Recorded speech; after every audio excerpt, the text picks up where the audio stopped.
Cause we want retribution. Oh yeah, we want retribution. Oh yeah, we want retribution. Oh yeah, we want retribution.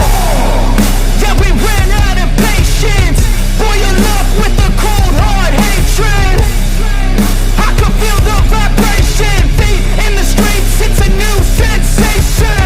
I wanna break faces on the pavement. I wanna make greatness look complacent. Adrenaline awakened, I can taste it. We can make an impact, grab and then take it. Bonjour mon ami, donc dans cette vidéo on va faire passer le SLK Performance au contrôle technique. Donc ce que j'ai fait, moi j'ai préparé le véhicule pour voir déjà éviter tous les petits défauts qu'il peut y avoir. Bon, j'ai pas réglé les anti-brouillards, ça on s'en fout complètement. Mais voilà, j'ai vérifié qu'il n'y avait pas de fuite de liquide au sol, qu'il n'y ait pas de fuite d'ailleurs du tout.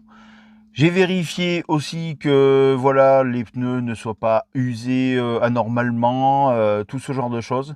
Après voilà, le contrôle technique va me permettre de savoir si d'une, le véhicule freine bien, s'il n'y a pas de dérive au niveau du train roulant. Voilà, tout ce genre de choses. Donc on va le faire passer au contrôle technique et puis après on verra ensemble les défauts qui en sont ressortis. Voilà mon ami.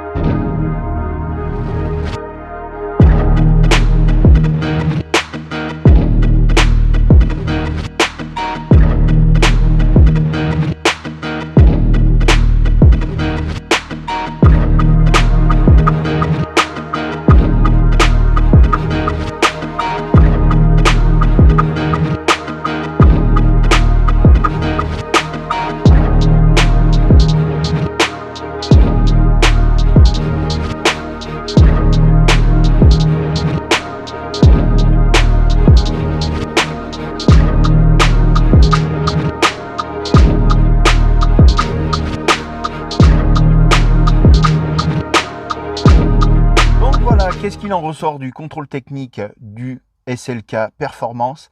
Eh ben, bonne surprise, c'est que le véhicule n'est pas en mauvais état, il freine très bien, les amortisseurs sont très bien aussi. Les pneus, bon ben, je les avais contrôlés, donc tout est bon. Il n'y a pas le moindre jeu au niveau du train avant, aucun jeu du tout. Et franchement, c'est très bien, parce que mon SLK 230, lui par contre, a un très léger jeu au niveau du train avant et au niveau de la biellette de direction. Donc là, je suis très content, il n'y en a pas du tout. Elle a 192 000 km, et ça, franchement, c'est pas mal. Sinon, donc, ce qu'il en ressort du contrôle technique, c'est l'habituel feu anti-brouillard mal réglé. Ça, c'est le grand classique, mais ça, très sincèrement, on s'en fout.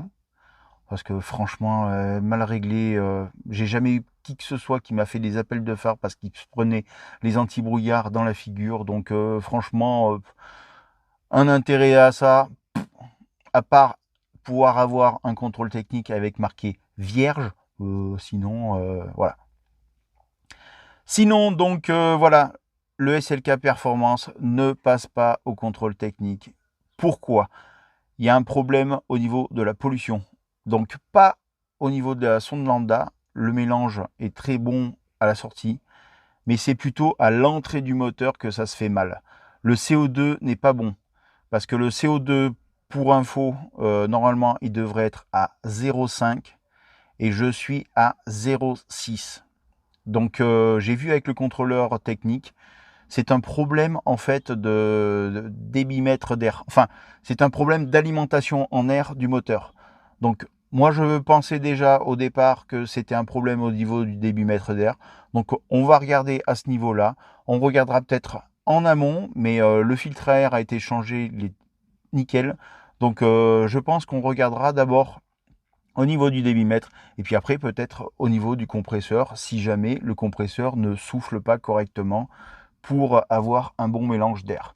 Voilà mon ami, donc désolé, le SLK ne passe pas le contrôle technique, mais voilà, c'est pas grave, il me reste 2 mois pour justement faire tout ce qu'il faut et repasser le contrôle technique. Et j'ai de la chance avec mon contrôleur, c'est qu'il ne me fera pas payer de contre-visite. Donc ça, c'est pas mal. Voilà mon ami.